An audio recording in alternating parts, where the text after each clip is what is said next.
그러니까요. 어떻게 된 거냐면요.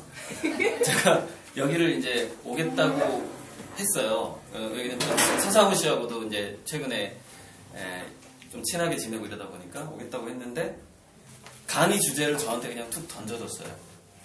제가 이걸 하겠다고 한 게 아니라 집중력하고 관련된 것만 좀 한 20-30분 해줘라. 근데 오늘은 정말 한 20분만 할게요. 20, 네, 그렇죠. 20분 정도. 그래서 이제 이렇게 또 근거 없는 거 얘기하면 안 되니까 이제 최근에 그러니까 이제 의과대생 중에서 신경과학을 쪽으로 다 공부하잖아요. 정신과 공부하는 사람들 이제 의과대학생들의 교과서 그 교재를 봐요. 그러니까 다 보면서 그 다음에 이제 대중서들도 같이 보면서 연구를 하거든요.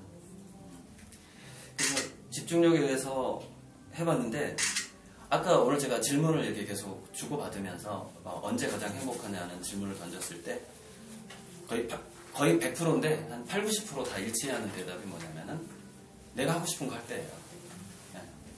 자기가 하고 싶은 거를 할 때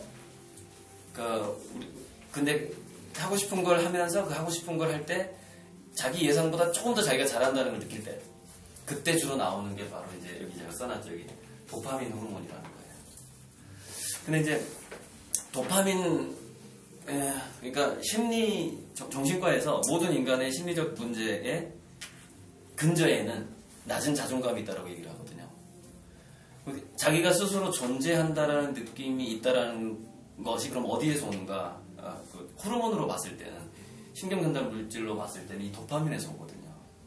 그래서 사람들은 끊임없이 자기 자존감을 느끼려고 노력을 해요. 그래서 자기가 하고 싶은 걸 할 때 기분이 좋은 거예요. 자기가 하고 싶은 걸 할 때 자기가 존재한다는 존재감이 들거든요.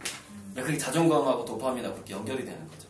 근데 그 존재감이 좀 더 고양되는 거, 좀 더 좋아지는 거는 자기 예상보다 좀 더 잘 될 때예요. 그게 많이 잘 될 때는 뭐 그냥 빅뱅이죠. 그냥 난리가 나는 거죠. 두뇌가 막 너무 좋아가지고. 자, 그런데 여기 제가 교재를 생리심리학이라고 박학사에 나온 생리심리학이라는 굉장히 두꺼운 책이 있어요.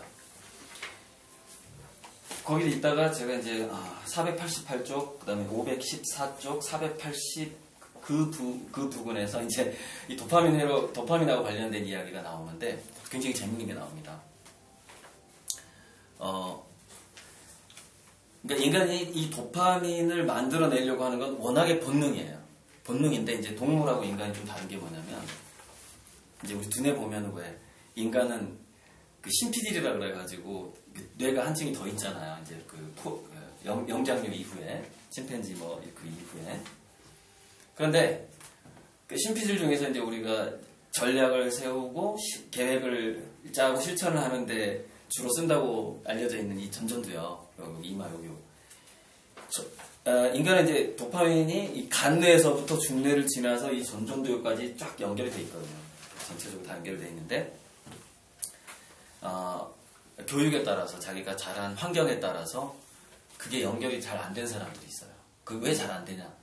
자기가 하고 싶은 것을 제대로 해본 경험이 없을 때 그게 연결이 잘 안 돼요. 어렸을 때. 그래서 특히 3살에서 8살까지 놀이 행동을 할 때 엄마가 리드해버리면 그게 잘 안 생깁니다.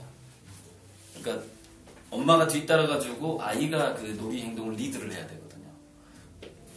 그게 이제 자기 결정성이라는 거예요. 이제 다른 PPT로 넘어가 보면 아무튼 도파민으로 관련된 것에 그 최초의 방아쇠, 그 이그나이트, 방아쇠는 자기 결정성이에요. 그래서 최근에 드라이브라는 책에서 드라이브 책 누가 썼더라? 다니엘 핑크인가 아무튼 그 사람이 동기 2.0 해가지고 결국엔 자기 결정성이 모든 그 시작의 원천이다. 그래서 이렇게 얘기를 한대요. 자, 그래서 그럼 우리가 전전두엽을 쓴다라는 건 뭐냐면은 주로 이 3가지 호르몬이거든요. 도파민은 궁금해 뭐가 궁금하고 자기가 자기 자신한테도 감동받고 남들이 나한테 잘해줬을 때도 감동받고 노르에피네프린, 노르아드레날린 이런 거는 뭔가 흥분되거나 깜짝 이벤트 뭐 이런 거 그다음에 살짝 무서운 줄 알았는데 결과적으로 안 무서웠을 때, 뭐 그런 과정에서 또는 뭔가 우리가 공분심이라는 게 있잖아요. 정당하지 못한 거에 대해서 우리가 화가 날 때, 그럴 때 주로 이제 노르에피네프린 이런 것들이 전전두엽을 지배하게 되는 거죠. 그러면서 이제 이제 투쟁하게 되고 이렇게 되는 거예요. 세로토닌은 미세한 차이를 감별하려고 노력을 할 때, 그때 나온다고 보면 돼요. 그래서 굉장히 섬세한 생각을 할 때 이 세로토닌과 관련된다고 보면 돼요. 주로 이제 낮에 햇빛을 받을 때 세로토닌이 잘 나오는 좀 진화생물학적인 이유를 보자면은, 낮에 우리가 사냥을 해야 되고 과일을 따야 되잖아요. 예전에 오랫동안. 그러면 여성들은 빨간색을 구분하는 그 세포가 하나 더 있어요. 더 있는 사람들이 한 10몇 프로인가 돼요. 남자들은 전혀 없는 색깔을 감별하는 망막애가 그 세포가 있거든요. 그다음에 아프리카 부족들은 녹색을 하나 더 감별하는 세포가 있어요. 그 지역별로, 문화별로 자기가 어떤 색깔에서 어떤 소중한 걸 봐야 되느냐에 따라서 또 망막이 좀 다르게 진화를 한단 말이에요. 아무튼 그런 것처럼 어떤 게 잘 익었는가, 어떤 게 독초인가, 독이 되나 약이 되나 이런 것들을 감별하는 시간들이 우리가 낮에 많이 보낸단 말이에요. 수렵 채집을 하면서. 이제 그래서 그런 걸 감별할 때, 미묘한 차이를 알아낼 때, 그게 이제 세로토닌이랑 관계가 되는데, 어쨌건 전전두엽에서 이 세 가지 신경 전달 물질이 나올 때가 이제 우리가 생각을 하는 그런 시간인 거거든요. 그리고 특히 결국 노르에피네프린하고 세로토닌의 결과물은 도파민이에요. 결국 도파민 때문에, 도파민을 위해서 자기가 보람을 느끼기 위해서 투쟁도 하는 거고, 섬세한 그림을 배운다거나 뭔가 섬세한 미묘한 뉘앙스, 소믈리에가 와인의 맛을 감별한다든지 그런 게 다 이제 결국 도파민으로 연결이 되는데, 문제는 이제 인간의 중뇌 쪽에서 전전두엽 쪽에서 도파민이 충분히 나오지 않았을 때가 문제가 되는 거예요. 그러니까 이거는 자기가 본인이 대뇌를 잘 쓰지 않을 때, 약간의 의외성, 그러니까 하루하루 자기 개발, 이게 없을 때 중뇌 쪽 가운데, 그러니까 대뇌가 아닌 좀 깊은 두뇌 쪽에서 도파민 과잉 현상이 일어납니다. 도파민 과잉 현상. 도파민 과잉 현상이 중뇌 쪽에서 일어나는데, 그게 대뇌 쪽까지 도파민이 대뇌 쪽까지 충분히 전달되지 않기 때문에 그런 건지, 아니면 내가 생각을 하지 않으면, 아시죠? 나는 생각은 덕으로 존재한다.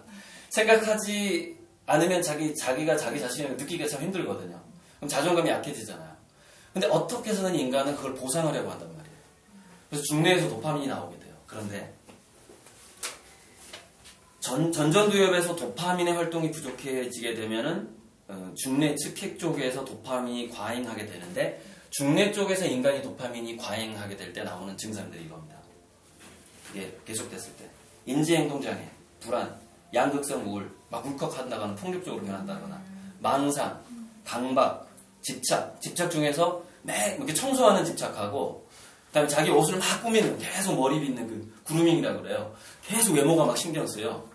그 외모에 대한 집착, 성형 중독, 쇼핑에 대한 중독, 이런 것들이 중뇌 쪽에서 도파민이 더 많을 때 일어나요. 그래서 맛있는 이제 사람들이 담배 피는 것도 마약하는 것도 마찬가지인데, 두 그룹의 두뇌를 이렇게 fMRI로 찍어보면 중뇌 쪽에 가까운 대뇌가 더 잘 발달돼 있고, 그게 반응을 하는 사람들하고, 전두엽 쪽 조금 더 전략적으로 뭔가 계획이 있게 합리적으로 생각하려고 노력을 하는 사람들, 좀 바깥쪽이 더 두뇌가 발달한 사람을 두뇌로 fMRI로 측정을 한 다음에 맛있는 음식을 쫙 줘요. 테이블에다가. 그러면은 전전두엽이 발달한 사람은 몸에 좋은 음식을 고릅니다. 그걸 생각하는 거야. 이게 몸에 좋은지 안 좋은지 그 순간에도. 근데 전전두엽보다 약간 더 안쪽, 그러니까 도파민 과잉이 조금 더 안쪽으로 들어간 사람, 도파민이 충분히 온 두뇌를 휩쓰는 경험이 부족한 사람은 몸에 좋다라는 것을 판단하기보다는 입맛이 자극적인 걸 원해요. 달다든지 주로 이제 단 것으로 많이 가게 되죠. 이제 그런 것들을 실험으로 나오게 되는데, 그러니까 이제 결론을 내리자면 이 이야기는 근데 여기서 또 한 가지, 이제 또 엄마들도 있으니까. 그런데 문제는 이게 자식들한테 전염이 된다는 거예요. 그러니까, 유전이요? 예, 유전이 아니라 유전되지는 않아요. 최근에 이제 그 장기 기억을 연구하는 그 뇌과학자들이 이런 거를 밝혀냈어요. 장기 기억에는 그 프리온 단백질이라는 것이 작용을 하는데, 프리온 단백질은 DNA에 지배를 당하지 않는다는 거예요. 그러니까 우리가 사고를 하고 기억을 하고 하는 것이 원래 DNA로 잘 타고났다기보다는 이런 호르몬들, 도파민이라든가 세로토닌이라든가 이런 것들을 두뇌에서 늘 쓰는 환경에서 자란 사람들이 기억력이 좋고 그 다음에 사고력도 더 좋아진다는 거죠. 그 환경에 의해서 더 많이 영향을 받게 된다는 건데, 이렇게 주장하는 뇌과학자들도 있어요. 인간의 감정이 왜 진화했는가? 기억하기 위해서 진화를 했다는 거예요. 인간은 그 감정이 일어나지 않으면 그게 기억이 안 되고, 그게 자기 생각으로 전이가 안 된다는 거예요. 뭔가 감격, 감동, 뭐 놀람, 공포, 기쁨, 뭐 슬픔 이런 것들이 두뇌 속에서 그 물질들이 계속 작용을 해야만이 기억을 하게 되는데, 이제 과학적으로 가면 좀 어려워지니까. 근데 이 도표가 어떻게 그 장기 기억이 되는가에 대해서 제가 정리를 해준 설명을 하려고 만든 거거든요. 어쨌든 그 감정에 의해서 그 만들어지게 되는데, 오렉신이라는 호르몬이 있어요. 신경전달 물질. 오렉신, 하이포크레틴이라고 부르는 게 있는데, 그게 나와주면 사람이 어떤 상태로 가게 되냐면, 이상하게 안 피곤하고 잠이 안 오고 뭔가 막 할 일이 생각나고 주의 집중력이 잠을 안 자는데도 전혀 줄어들지 않고 자기 그 업무에 몇 박 며칠간 몰두하면서도 즐거움을 느끼는 상태가 됩니다. 그 물질이 나올 때, 그 오렉신이라는 물질을 역시 끌어내는 것도 결국에는 도파민이에요. 그러니까 자존감에서부터 출발한다고 그랬잖아요. 모든 심리적인 문제는. 결국 자기가 자존감을 느끼게 되면은, 그걸 또 많이 느끼게 되면 결국 이제 장기 증강이라고 그러거든요. 그거를 LTP, Long Term Potentiation이라고 그래요. 두뇌가 이제 아주 오랫동안 그 굉장히 고효율의 상태, 각성 상태가 되면서 되게 행복감을 느끼고, 휴식을 조금만 해도 그냥 피곤이 그냥 금방 풀리고, 그러면서 너무 더 건강해지고, 이런 상태가 되는 거죠. 계속해서 그렇게 갈 수는 없겠지만, 그게 진정한 집중력이라는 거예요. 그러니까 오늘 특강이 집중력이라는 주제로 지금 가기 위해서 계속 도파민을 얘기했잖아요. 근데 집중력이라는 주제에서 제가 중간쯤에 얘기했던 거 있잖아요.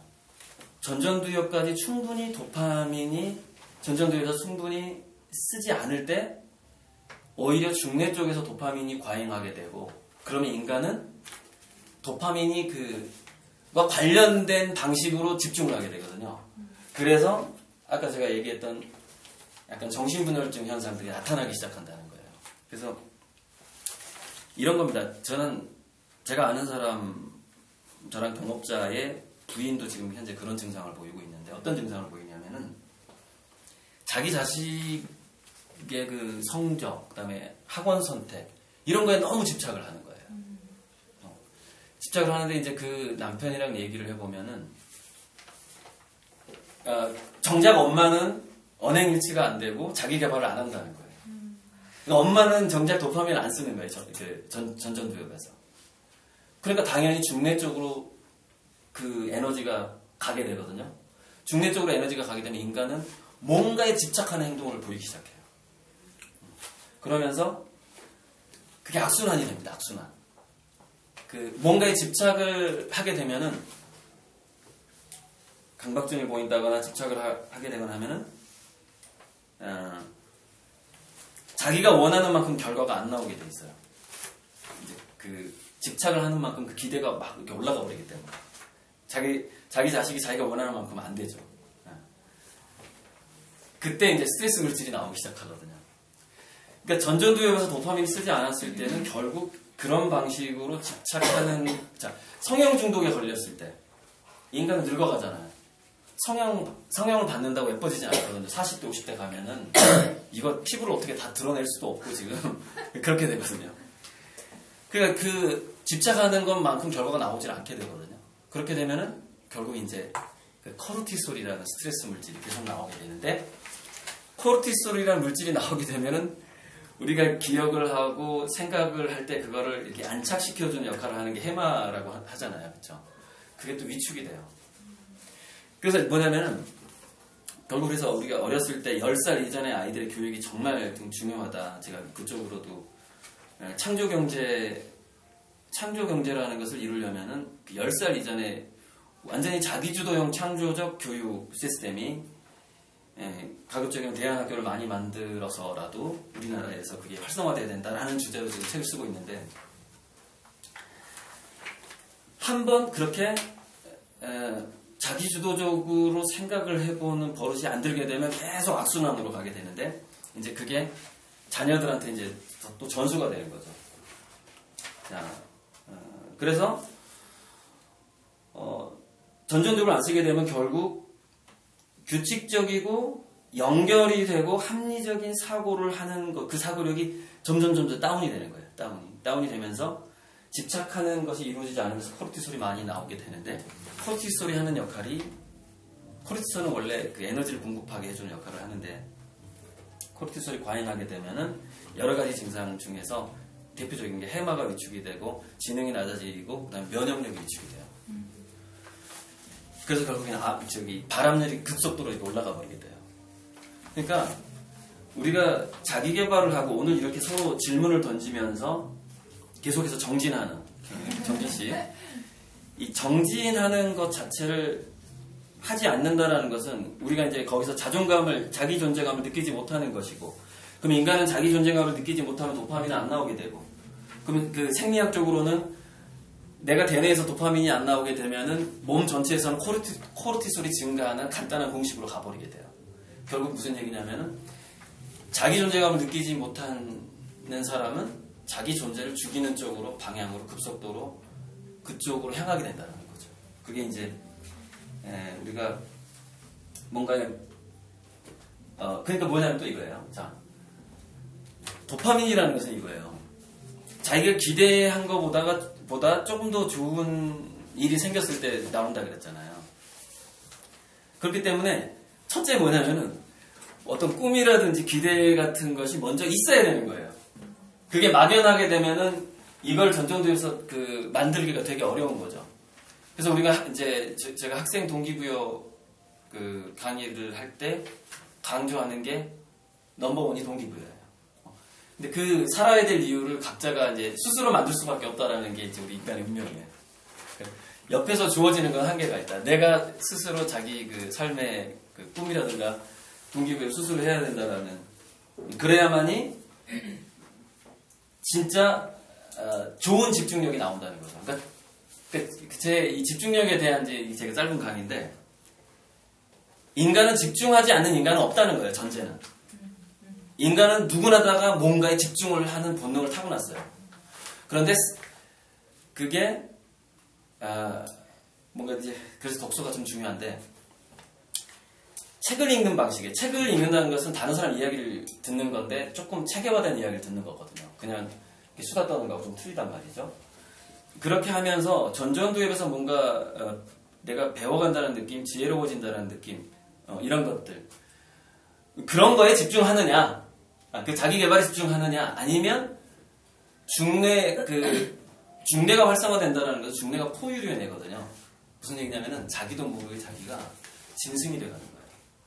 근데 자기는 자식들한테 공부하라고 얘기하고 막 닥달하는 것 자체가 그게 짐승적인 행동이라는 걸 모르고 있는 거예요. 자기가 도파민을 쓰지 않고 있다는 걸 모르고 있는 거죠. 단지 인간이 언어를 쓰기 때문에 인간인 것처럼 보여지지만 두뇌의 작용으로 봤을 때 도파민이 전전두엽에서 활성화되지 않는 사람은 거의 동물에 가깝다고 봅니다. 두뇌적인 차원에서는 그래요. 점점 그런 행동을 하게 됩니다. 그래서 방향성이 사라지게 돼요. 모든 행동에. 그래서 집착이 되게 짧아져요. 이것 조금 집착하다가 저것 조금 집착하다 이렇게 돼요. 마치 여러분 그 모습이 동물들 중에서 그 쥐라든가 고양이가 막 이거 가지고 잠깐 놀다가 또 가지고 저거 가지고 막 놀다가 쥐가 막 탐색 행동하는 거 있죠. 먹이를 찾아서 이렇게 그런 행동이랑 비슷한 행동을 하게 돼요, 인간이. 그게 이제 그런 거고요. 그래서 스티브 잡스의 인문학 리버럴 아츠에 대해서 제가 어원을 좀 조사해서 좀 정리를 해봤는데 그게 이제 제가 이렇게 좀 정리를 했어요. 이렇게 맨 밑에 있죠? 이거만 얘기하고 끝낼게요. 그래서 스티브 잡스의 제가 지금 책을 쓰고 있는 게 소제목이 이게 들어가요. 챕터 중에 하나. 스티브 잡스의 인문학은 한국의 인문학이 아니다. 이게 제 챕터예요. 그러니까 한국인들이 흔히 생각하는 인문학이 아니에요. 스티브 잡스의 인문학은 리버럴 아트라는 것은 리버럴 아트는 리버럴이라는 것은 우리 리버티라는 영어 단어가 있잖아요. 원래 흘러간다라는 의미에서 그 리버티가 나옵니다. 자유롭게 뭔가 자기가 원하는 대로 흘러간다. 거기서 리버티가 나와요. 자유, free. 그래서 리버럴 아트가 우리가 인문학으로 번역을 하지만 리버럴 아트의 원래 뜻은 자기 자신이 흘러갈 수 있는 기술이에요. 이 사람들과 함께, 이 세월과 함께 자기가 원하는 방향으로 흘러갈 수 있는 기술, 그게 스티브 잡스가 얘기했던 그 인문학이거든요. 그래서 그것에 대해서 이제 쭉 한자로 처음에 감각에서 뜻에서 감각, 뜻, 그 뜻에 대한 의심을 품음으로써 의미를 느끼게 되고 의미를 느끼는 것이 쌓이면서 그게 지식이 되고 그래서 그 지식이 쌓임으로써 진짜 이제 의미가 이렇게 두 번 나오죠. 여기는 뜨뜻자하고 아름다움을 믿자잖아. 그래서 이제 아름다움을 자기가 찾게 되고 그 아름다움을 찾는 과정이 이제 가게 되면 결국 지혜가 되는데 이게 지금 불교 용어라서 제가 좀 불교 용어로 정리하는 건 제가 전 종교가 없습니다. 오해하지 마시고 불교 영어 중에서 전식 득지라는 게 있어요. 이 전식이라는 게 되게 재밌어요. 이제 득지하고 성지는 지혜를 이룬다는 뜻인데 전식 의식을 전환한다는 뜻이에요. 그래서 이게 우리가 공부 불교에서 마음 공부라는 것에 되게 궁극적인 걸 딱 두 글자로 줄여가면 전식이에요. 자기 의식을 전환한다. 그래서 스티브 잡스의 인문학을 리버럴 아트라는 것은요, 결국 자기 의식을 전환할 수 있는 기술이에요. 스티브 잡스의 인문학이. 그렇게 저는 결론을 내리고 짧은 강의 이걸로 마치겠습니다. 예. 네, 감사합니다. 감사합니다. 저 질문이 있는데. 질문이에요. 네, 질문. 이런